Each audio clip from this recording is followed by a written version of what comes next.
Hi, gang. Pastor Paul here on the Nonpartisan Evangelical podcast. And I have something to admit today. And what I have to admit is I'm screwed up. Is that stunning for you to hear me say that? Yes. Yes, I'm screwed up. And it's hard for some of us to admit sometimes the things that we struggle with in life, but I think it's important. And so I'm going to do a podcast with just me today. And I'm going to talk in a very personal way about how my religious upbringing has impacted my life as an adult. I do coaching services as my income stream, the way I make a living. And I'm finding that pretty much all of us have faced some things in our childhood that cause trauma that continues to impact us as we grow. And I'm finding that Christianity, and particularly maybe in my segment of the world, evangelical Christianity, is causing a lot of these issues that are creating pain that impact people all their lives. And some people fighting out of that pain continue to inflict pain on the rest of the world. So the trauma of evangelicalism and the pain that it's inflicting on people and the world. It's why I do what I do. And it's what I want to talk about today on the Nonpartisan Evangelical. I do want to give you a chance before I get started into the podcast to subscribe to my Pastor Paul Nonpartisan Evangelical Patreon page. One of the things we're doing right now is rebranding the podcast. It's not going to be the Nonpartisan Evangelical podcast here for much longer because I'm moving past my evangelical days. Some people say ex-evangelical. I see that a lot on social media, but I'm post-evangelical, I say. I've been through the evangelical times, and there were valuable things that happened in my life through my evangelical upbringing and religion as an adult. And I think that time is over, and I'm moving toward what's new. And the big part of that message is a message that's really hard for evangelicals that says God is not mad at you. And it doesn't mean God is not mad at you just if you said the sinner's prayer and are living the appropriate life. I'm saying God is not mad at you if you're human. That doesn't mean God's maybe not disappointed, or there's something of the universe that isn't disappointed when we do things that injure other people. But I'm saying God is not mad at you. And I think that's a really important message. And if you believe that message is important, I would love your help. I need to raise about $12,000 for this rebranding campaign. And my wife and I are going to put in $6,000 of that. And I'm trying to raise another $6,000. And I don't do it through the traditional way of asking for tax deductible donations. I do it through subscriptions on my Patreon page and a for-profit ministry. So you're not going to get a tax deduction, but I believe generosity has its own greatness and help that comes back to us. So I'm just asking you to be generous if you believe in the message of the Nonpartisan Evangelical. You can see it on the screen if you're watching this on YouTube, if you're on the podcast, Apple Podcasts, Spotify, wherever you get your podcast, then you can go to patreon.com/NPE podcast. That's patreon.com/Nonpartisan Evangelical NPE podcast, and sign up for as little as $5.99 a month. I would love to get 1,000 people signed up at $5.99 a month, or you can do a bigger gift and help us raise this $12,000 for the rebranding campaign. And again, we're putting in 6 of it, so we've already taken care of half. And I would love your help. Go to patreon.com/NPE podcast, and you get a whole bunch of cool stuff, including some people are getting to watch me record this podcast live. Patreon.com/NPE podcast. Now, speaking of the Nonpartisan Evangelical podcast, let's get to it. With me, Pastor Paul, telling you why I'm screwed up and why evangelicalism continues to screw up the world on today's Pastor Paul Nonpartisan Evangelical podcast from pastor-paul.com and the Pastor Paul YouTube channel. For those willing to listen, learn, and have eyes to see and ears to hear, this is the Nonpartisan Evangelical, where we're challenging the mindset of right-wing Christianity and encouraging people to have their minds renewed and hearts transformed. Let's have better conversations about the life modeled in the Bible so we can truly tell the world God is not mad at you. This is the Nonpartisan Evangelical Podcast at npepodcast.com. All right, welcome to the podcast. I am Pastor Paul Swearingen, the host of the Nonpartisan Evangelical Podcast. Glad you're with me today, listening in on pastor-paul.com or your favorite podcasting service, Apple, Spotify, whichever one is out there. So here's a little bit of the process of what we do with the Nonpartisan Evangelical. Some podcasts I do are called proximity podcast, or at least that's the internal name for it. I want to give you proximity to somebody you may not get to have a conversation with on a regular basis. My Buddhist friend Joe that came on, or next week's podcast with Rocky Roggio, who is putting together a podcast putting together a movie to show how the Bible has been manipulated to make homosexuality a major focus of the church and a focus on it as a sinful behavior rather than as a part of a natural humanity. You can talk with somebody like that. Or I had Pastor Adam last week, Pastor Adam Erickson, who is a UCC pastor that believes in universalism. And just to see that there are people that believe in these things who still love God, are still Christian, can be acceptable and not scary to the rest of us. Then there are other podcasts I do that are what we call WTH podcast, the week that happened, and where we're really looking at current events. And today's podcast is neither of those. Today's podcast is a very personal Pastor Paul podcast where I just want to share a little of my story, where I've come from in deconstruction, and something that can just be helpful in your journey. And I'm calling this one today, I'm Screwed Up. And the subheading being how evangelicalism tends to screw up people and continues to screw up the world. And so it's going to be a very personal one of just some understandings and recognitions that I've had of how my religious upbringing has impacted my life as an adult, and how I'm recovering from that, and how I think it's important that we as evangelicals look at the truth of this so that we don't miss the opportunity to stop screwing up people going forward. Wouldn't that be a good idea if we can do it? So let me start with just an anecdote story from my life. It's when I was in, I think probably 8th grade. And I can remember where I lived as a kid very easily and what age these things happened, because we moved. My dad was a pastor and he was sort of a church fixer. And so we would move every 2, 3. If we lived at one place for 4 years, that was a really long stint to live in one place. So it's pretty easy for me to know it's in 8th grade, because I can remember the house we lived in for that 1 year of my 8th grade, or at least half of my 8th grade year before we moved again. Right there, I'm telling you, part of the trauma of my life is that we moved on a regular basis. And so in 8th grade, I came home one day to my household and found the house empty. That's right. Nobody there. The TV was on. My mom was not there. There actually may have even been water running in the kitchen. I mean, the TV was on. Everything was normal in the house. Lights were on, because when we were that type of family, man. When you left a room, you turned the light off because we had to save for the energy bill, and you didn't run water because we didn't waste water. And so when you were finished with something, you turned it off. You turned the light off when you left the room. So I came home, the TV was on, all the lights of the house were on, and I think even some water was running in the kitchen.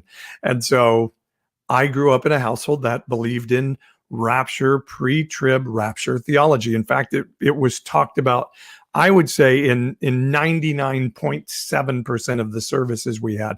The rapture was a major factor. Jesus was coming at any moment. And if you weren't right, and we were a church that also believed you could backslide, that you could be saved one moment and then sin and not be saved the next moment. And so if you had sin in your life, if you had said, damn it, if you had looked at the cover of a magazine in the supermarket, you were no longer saved. You were no longer in good graces with God. And if Jesus came at that moment, you would be left behind. And me as an 8th grader, 12 years old, I had to make that determination on a second by second, minute by minute, hour by hour, not even a day by day, but minute by minute, were all of my thoughts pure, or had some impure thoughts come in? Had I listened to the wrong rock and roll song that God didn't approve of? And if Jesus came in that millisecond of me hearing that Kiss song, Beth, I Hear You Calling, and I liked that song, I was no longer in good graces with God. And that would make me left behind if Jesus came at that moment. And everything was coming into place. Things that were happening with Israel, they all pointed to Jesus coming any moment. And I had to get in line and good graces with God. And so I remember coming home, TV on, music running, all of this stuff happening. And I had been left behind. I knew it as a 12-year-old. My family was all gone. They were in heaven. They were stunned to find that I wasn't there. And so I sat, I think I went to my bedroom, and I sat thinking, what do I do now? They're going to be coming very soon with the mark of the beast, 666. They would mark it on your forehead or your hand. And if you didn't have that mark, you wouldn't be able to eat, or you may even have to make the choice between living or dying with the mark of the beast. But here's the thing I knew, that if I took the mark of the beast so that I could eat or that I could live, I would forever be banished to eternal damnation. There would be no turning back from that decision. If I decided eating was important to me, being able to buy and sell, I would have to take that mark. And if I didn't take the mark, or if I did take the mark so that I would be able to eat, then God, that good God in heaven, would banish me for all of eternity to hellfire and damnation. This was running through my head as a 12-year-old. Now, sometimes we tell stories to each other about the trauma of pre-trib rapture theology. And it can be kind of funny. Oh, Mom, I couldn't find Mom in the supermarket. I thought the rapture had occurred. Haha. But I want to tell you, this was a really traumatic moment. Now, I'm a little bit afraid to say, hey, I'm screwed up because of my evangelical upbringing, because here's what happens from people outside, and particularly from evangelical people. They'll say, oh, Paul, you're sharing what you're sharing against the evangelical church because you're wounded, you're hurt, you're falling away, you're angry at God for your pain. You don't know how to just give your pain over to Holy Spirit so you can be okay and be back in the club and the community. So I'm going to admit today, with some trepidation and fear, yes, I am wounded by my evangelical upbringing, and I am wounded by the Christians that I walked together for many years. And for many of you, that's going to give you the opportunity to write off my message of, hey, evangelical church, you need to change. You're just going to say, well, Paul's hurt. And that's what he's doing. I'm admitting to you today, I am hurt by your religion and the religion that I was brought up in. That does not invalidate my message. And I've actually done a great deal of work on the healing of that hurt, but I'm not afraid to admit that that work is ongoing, that the people I work with, including a psychologist, have said, we're constantly like climbing Mount Everest, and we get to a certain level and we have to acclimate to that level of life. And then we can start to build again. So I'm admitting something that many of you may take and use against me and against my message, but that's the risk I'm taking, because there are some of you listening today that need to hear, wow, even Pastor Paul has suffered pain and trauma from his religious upbringing. Now, let me say one thing about this. We may think it's funny to talk about the rapture and the trauma that it brought on us as a kid. These things sound funny to us, but And we can laugh about some of the things that we've been through as children and in our life. But what's not funny about it is that there really is a thing that I've begun learning about called religious trauma. Just like there's trauma from abuse, from an abusive parent, just like there's trauma from other things that happened to us in our childhood, religious trauma, I'm finding more and more is real. And there are people really hurting from it who need help to change and grow in the future and going forward. And much of religious trauma then turns into trauma. Like an abused person often becomes an abuser because that's the world we know, and we don't have the tools to deal with the world any other way. So religious trauma inflicted on us becomes trauma that we inflict upon others. And it's the heart of abuse and religious and trauma that we inflict on the next generation. And that's why we need to be honest and hear about this. And I'm going to talk today about how it's also at the heart of political issues of our nation today, that evangelicalism is very much at the center of the division and conflict and pain that's coming in our culture today. And we need to deal with religious trauma because that's a part of who we are and what we do. If you believe that God is a God of justice, and I do believe God is a God of justice, I do believe there's justice of the universe that comes to us. Some call it karma, some call it a lot of other things. But if you believe God is a God of justice, and the interpretation of that is the evangelical interpretation of if you're good, God will do good things and good things will happen. And if you're bad, God will do bad things and inflict bad things upon you, then that is going to be the center of your view of people and of politics. And so we need to make damn sure we've got that straight.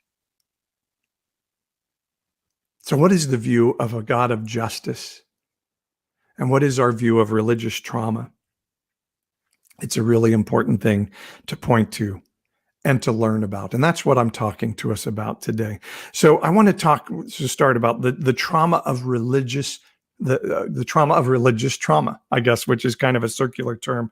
But what is the trauma that comes to us of religion? And I will tell of that through my story of an evangelical upbringing. Now, let me tell you something, and this is always important to say, my parents are good people. If you met them, you would love them. They prayed for me and cared for me, made sure that I had what I needed as a kid, made sure I got through college and was able to make something of myself through life. That is the truth of who my parents are. And I do coaching as a career. I think I mentioned that earlier. And my coaching that I do with people all the time is this idea that our parents can be good and worthy of grace, and they do things because they're working through their own pain. And so we can have grace for them on the things that they've done, while at the same time being able to say, you did some shit that screwed me up. I know it's hard sometimes when I say cuss words for people, but sometimes it's the thing that really emphasizes the point. Hey, mom and dad, you did some things that screwed me up. And that's true. There was a lot of pain in it. That doesn't mean I hate you or don't have grace for you or don't understand you or working from the best that you knew and had a little bit of a deficit. But that doesn't mean I have to put away the pain of what you did that screwed me up. So my parents were great people, wonderful people who still love me and care about me to this day. And they did some things that caused deep, deep wounds and pain in me. So here's what happens with parents that kind of grew up in a harsh religious system, have their own set of religious trauma, and then start to walk out that with their kids. And the first thing is this: punishment. Punishment becomes very important when you're in a religious system that believes God gives good things to good people and bad things to bad people, that he punishes us individually for the bad things we do and gives reward for the good things that we do. And if that is our belief system, then parents believe their job is to inflict punishment on kids to reap goodness from their kids, not understanding at all that the harsh punishment we've meted out doesn't reap the harvest of goodness, but it reaps the harvest of trauma from our children. And so punishment in our household was harsh and swift and unjust. You didn't know. how harsh that punishment was going to be. It was belt punishment, and you didn't know how long it was going to last, how much pain was going to be inflicted, and what would be the resolution of that. We were punished with harsh corporal punishment and then left alone in a bedroom to, deal with what we'd done. And we didn't know how long it would be or what the resolution was before we would be back in the good graces of my dad, say. Can you hear the pain of that as a child? I've done something wrong. And so I'm going to face a corporal punishment, a belt punishment that isn't like, you did this, so here's the punishment, and that punishment is going to pay for the wrongdoing and you'll be set straight again. No, the punishment would be harsh and loud and angry. Who knows how long it would last? It would last as long as it would last. It would be as many lashes with the belt as was necessary. And when it was over, it wasn't over. There was a continued punishment of neglect and of even ignoring by parents. My dad coming out of his anger and pain, and my mom out of her fear. And again, I'm not saying my parents were bad people. I'm saying this is what they were taught was right. And so it may be that my dad would not speak to me for days after the punishment. So not only was, hey, there was pain that must be inflicted because you did something wrong, but your character is such that I don't even want to acknowledge you as a son for a period of time. I don't want to even acknowledge you as a human being for a period of time. Do you hear the pain of that for a child? When your identity is shaped by your parents as a child, to hear like you've done something so wrong that it is deserving of this physical pain and then this mental, metaphysical identity pain of, I don't even acknowledge who you are. Your character is so bad. And how a child has nothing to do but internalize that as, oh, I'm bad. Many of you may know Brene Brown, who did famous TED Talks and is, my superhero in what I do in coaching. And Brene Brown has a saying that guilt is I did something bad. We all bump into each other, and guilt is good to say, oh, I need to fix this issue because I've done something bad. Guilt says I've done something bad. Shame says I am bad. And when I'm ashamed and shame tells me I'm bad at the core, then I have to try to cover any mistake I make at all cost because I don't want to be known as being bad. And so I would lie to my parents. I would cover up the mistakes I've made. When I broke something at home, I would try to act like I didn't do it. And then the lie would become even more painful. And I couldn't tell the truth because I was terrified of the physical pain that would come with that and the mental pain that would come with that, but also just the deep shame of I'm bad. My dad sees me as bad, and thus God, the creator of all things and the judge of all goodness, would see me as bad. And this trauma went deep into my soul as a person. And to this day, I'm still working through this idea of, is there something bad at my core? And my parents were not only afraid that my character was going to be bad and I was going to be a bad person, but that I was going to hell. And so this punishment was necessary to keep me from going to hell. Do you see how these religious beliefs of Christianity, and particularly the staunch pre-trib evangelicalism, I'm trying to keep you from going to hell, son, so I'm going to make life hell now, hoping that it'll reap the reward of you being a good person.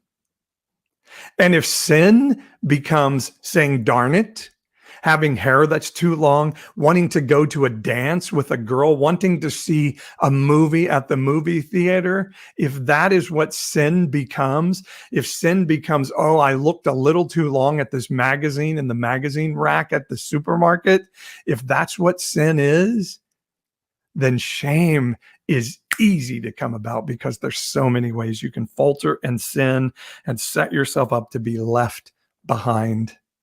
for the mark of the beast to come. I went to college at a Christian college because my parents forced me to.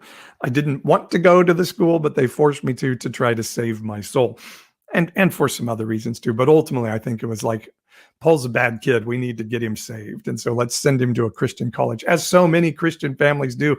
Let's send him to Christian school to eliminate all the outside world influence on him. And let's send them to a Christian college. And I just want to tell you something, parents, it doesn't freaking work. And often it works in the opposite way. And that's exactly my story. I had to decide at some point that I just hated God because this really unfair, shame-based, fear-filled world that I lived in could only come from God, and God had to be a terrible, terrible person to inflict this world upon me. Again, now, I say that hearing myself saying, oh, now all my friends are going to say, see, we knew Paul was injured, and that's why he says the things he says about the evangelical church. I say, no, I'm injured, and that's why I'm trying to say to the evangelical church, let's stop injuring people. Let's stop inflicting this pain on others, because it doesn't happen to be where the Bible is. But I went to this Christian college, and I didn't have a lot of money.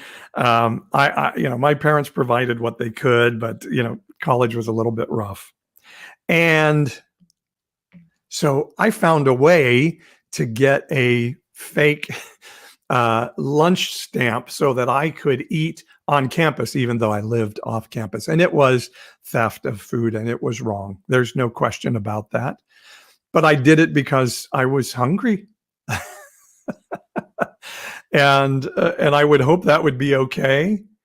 But, I'm not saying it wasn't wrong and I shouldn't have done it, but it was, done out of some need.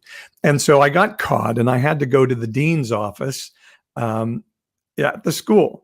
And the dean was talking about what I had done wrong and, what we needed to do to fix it. And I was a pretty angry kid, and I didn't like authority very much. And so the dean, in the midst of our conversation, and I already was struggling with what I saw as incredible hypocrisy on the campus of this school, and hypocrisy of the kids being holier than thou with one another, which is the culture that's fostered by such a school. And so the dean finally looked at me and he says, Paul, I'm not so worried about you stealing lunch from the school. What I'm really worried about is that your soul is going to hell. And I remember hearing him say that. I'm worried that your soul is going to hell. That's a trauma that had been heaped upon me my entire life by parents, by church, by sermons. I had to go to hear sermons 3 to 4 days a week, by the way. Incredible amount of intake of this pre-trib, you're bad, you're dirt, God is going to punish you, preaching nonstop. Sunday school classes, my own Bible reading, records that I listened to on my record player as a kid.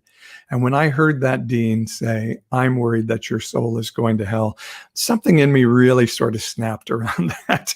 And so I looked at him and I said, tell you what, why don't you go to hell? And that was the end of my tenure at that university. But I've never been more happy to say something to another human being in my life, to finally speak truth to somebody, because the religious trauma was so deep that it felt really good to tell this authority figure, why don't you go to hell? And of course, saying the word hell itself was a sin. So that was such a massive sin. And I knew it. And to this day, I still feel shame over it. But man, it was awesome. I'm still proud of that moment to this day. Because the shame that had been heaped through religious trauma in my life was so deep, it felt good to fight for myself for once. We're talking religious trauma on the Nonpartisan Evangelical podcast. Some of you may be feeling even a little bit triggered by this, and I just want to say right now, God is not mad at you. God is not mad at me.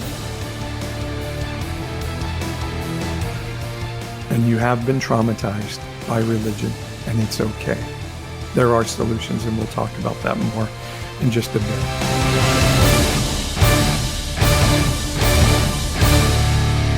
Let me take a break right here to invite you to sign up for my newsletter to hear when I'm doing live broadcast, things that you can join me in. If you go to pastor-paul.com, my podcast, you'll go to my podcast website, and right on the homepage, there's a thing, sign up for the Insiders newsletter.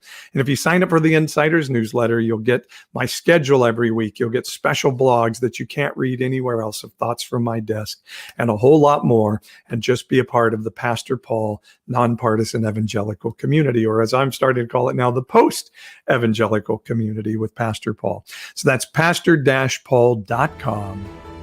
and sign up for our Insiders newsletter that will keep you updated on everything going on in the Pastor Paul community and the post-evangelical world. That's pastor-paul.com to sign up for the Insiders newsletter.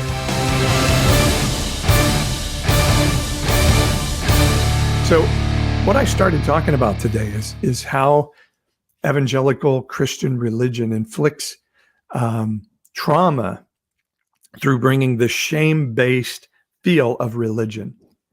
So I'm going to talk about the solution to that in just a bit, but it also brings this idea of a very narcissistic religion to the world. It says religion is extremely individual, and this is a Western concept that's been brought into religion.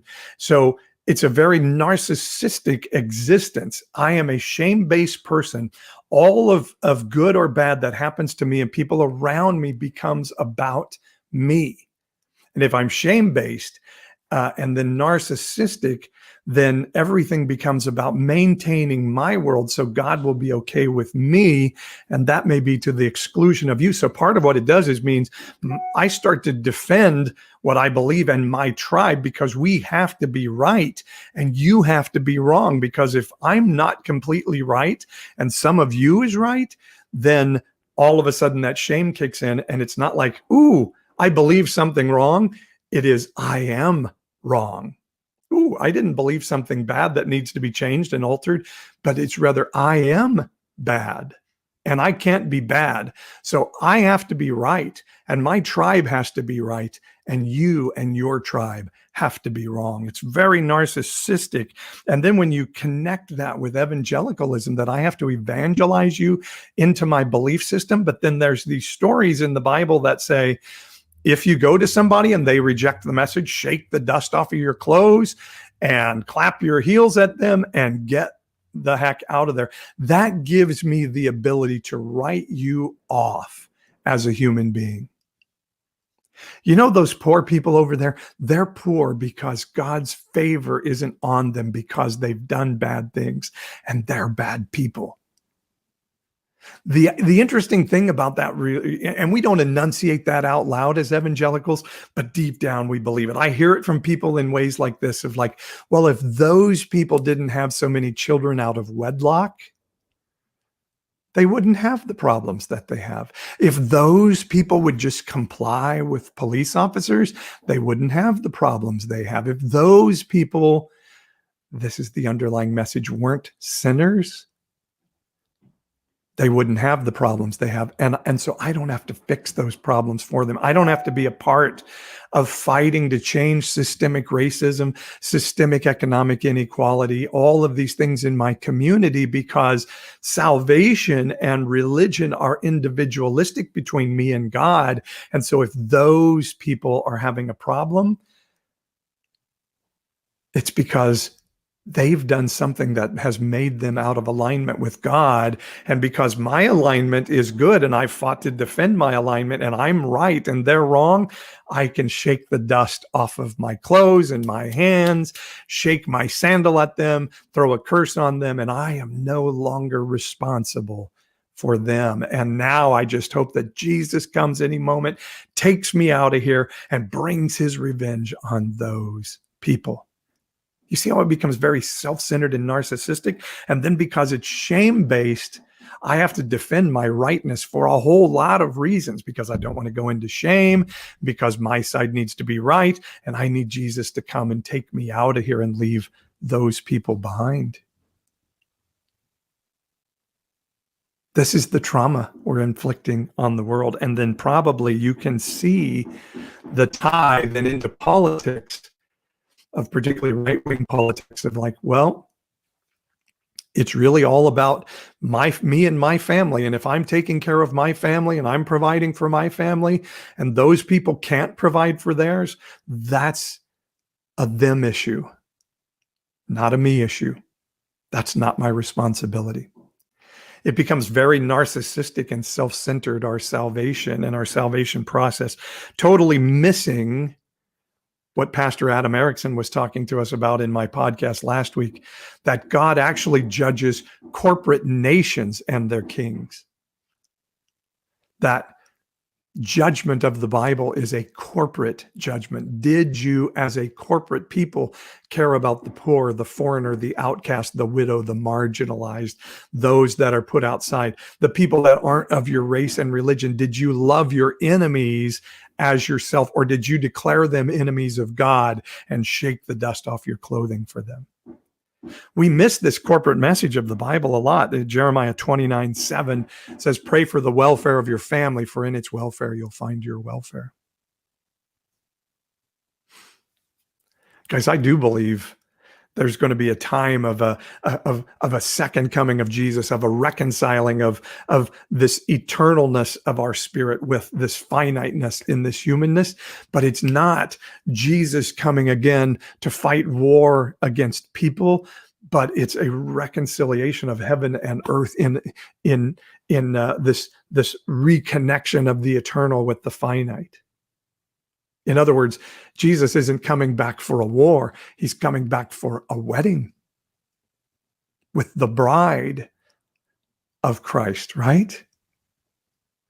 And then God takes that further in the book of Micah and in the book of Acts, when God says, in those days, I will put my spirit on all flesh, on all people. See, we believe Adam ate an apple, and so all of us are bad, and we totally miss that Romans 5 says, yes, and then the reconciliation of heaven and earth through Jesus Christ in our tradition then wipes out Adam's act. See, evangelicalism at its heart is saying Adam's act was so powerful that everybody is under the curse of Adam's act without any desire or choice from ourselves at all. We are dirt and dust and worthless because of Adam. But Romans says that Jesus' act was greater, and therefore Adam's act was wiped out. But we don't believe that. We don't believe the Bible. No, God's actually really angry at us as humanity because of Adam, and Jesus' act wasn't enough to wipe that out. What if we change that idea to believe, let's start with this idea that we're fearfully and wonderfully made and God has declared us good, and work from there. And because of that, then goodness should flow out of me, rather than this really bad teaching of your dirt, God is mad at you, and only Jesus standing there waving God off can keep bad things from happening to you. You see how this individualistic religion causes trauma for me and then inflicts it on others. Like I've literally had belief in my life of like my daughter breaking her femur when she was 6 years old. It's like, what did I do? What sin did I do to have my daughter go through this incredible trauma? And that's what I was taught, is like, bad things will happen to my household if God is displeased with me. And I remember once sitting for leading a small group that I was leading in a church that inflicted so much trauma on my wife and I. And so I was getting ready to lead this small group. And so, I have to confess all my sins so God won't be mad at me while I'm leading this group. And so I'm confessing my sin. And I just had a sense in my spirit, like in my tradition, we would say, I heard God say, and some of you may say, oh, how do you know you heard God? I just heard something in my spirit that just didn't come from me. So was it God talking to me? Was it something from some other part of my brain? I don't care. I'm not going to squabble over that. But I'm going to say, I know I heard something supernatural and otherworldly in my spirit. And it was this voice that was just like, oy vey. Here you are confessing again. And I'm like, okay, is my sin so bad that my confession doesn't help, or what is the issue? And then what I heard from God, what I heard from heaven was, I wish you knew how little I focus on your sin, how sin is taken care of and not an important factor, but the relationship between God and me, the relationship between heaven and humanity is what matters, not my behavior. Because if I'm focused on my behavior, and my behavior with my father was, if I'm good, my relationship with my father is good. And if I'm not good, my relationship with my father is interrupted in painful corporate punishment and ostracization from relationship. And so that's how I saw God. And God is saying, no, wrong. Heaven's pursuit is always to have relationship with you, no matter what you do.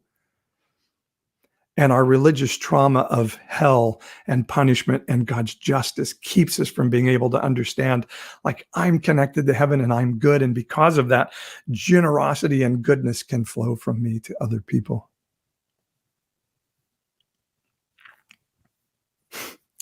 I'm screwed up. I'm screwed up because of my religious trauma. I learned that my side was good and the other side was bad. No nuance was allowed to be in there because of the shame and hatred in me. And I had to learn to defend my side and hate your side. If you're Muslim, you have to be bad. Because if you're not bad and theologically wrong, then I'm bad. And I don't want to be bad. So I have to make it us versus them. I have to be a patriot and you not a patriot if you disagree. We don't just have nuanced disagreements. I have to be good and you have to be bad. You see how this evangelicalism now is flowing into our politics. I have to be Republican because of abortion and you have to be bad. You have to be a socialist Marxist if you don't agree, and an evil person that likes killing babies. Because I have a shame-based, fear-filled religion that, yes, it's done some good things for me and it's made some goodness come out of me, but it's inflicted a narcissistic, fear-based, shame-based, trauma-based view of the world around me, which means I have to be right and my tribe has to be right and you have to be wrong and your tribe has to be wrong. And if you don't come into agreement with my theological and ideological beliefs, I get to shake off the dust from my clothing and just declare you not my problem. We need to heal that trauma. When we understand that the Bible says that God wants to pour out his goodness, his spirit on all flesh, on all people. When we see Jesus in the Bible sitting with the Samaritan woman at the well, the person that didn't share his race or his religious beliefs or his ideological beliefs, she was everything that they hated in the culture. And she was a woman, which was worthless and meaningless in the culture. And he said, I'm going to sit with you because you're worthwhile. And tell you that it's not about you joining my religion or me endorsing your religion, but about us together having relationship and connecting with relationship with heaven. We can start to bridge some boundaries. We can start to bridge some trauma. I can start to tell you, you're not bad. I don't care what your mom, dad, your Sunday school teacher, your pastor told you. They were wrong. You are good. And the Bible declares it so. And people who disagree with you, they don't have to be bad. It's okay that we disagree. It's okay that we see different nuances of a situation. It's okay. Then things can start to heal in our culture. Many of you have suffered this trauma, and I would love to hear. You can do it in the comments on wherever you're hearing this. If you're on YouTube, put it in the comments on YouTube. Send me an email. I would love to hear what that trauma looks like for you today, because I want to start thinking of ways of how do we heal that trauma. And I'm so sorry if this podcast maybe triggered you a little bit. I want to tell you that what you've been told, the story you were given, is not true. In fact, it's completely false. That religious belief system may have had a time and a season, but today it's completely wrong and rotten at its core.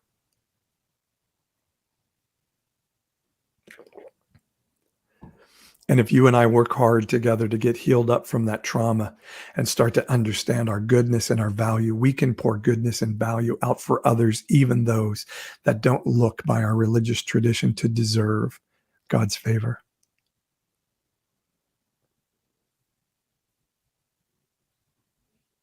That's my story for today's podcast, and I'm sticking to it. Send me a comment on any of my social media platforms. Send me an email. If you've suffered from a religious trauma, let's start to think about how we can work this through together. You don't have to declare your parents bad or evil, or your Sunday school teacher or your pastor or your church, but you can be honest to say they inflicted trauma upon me.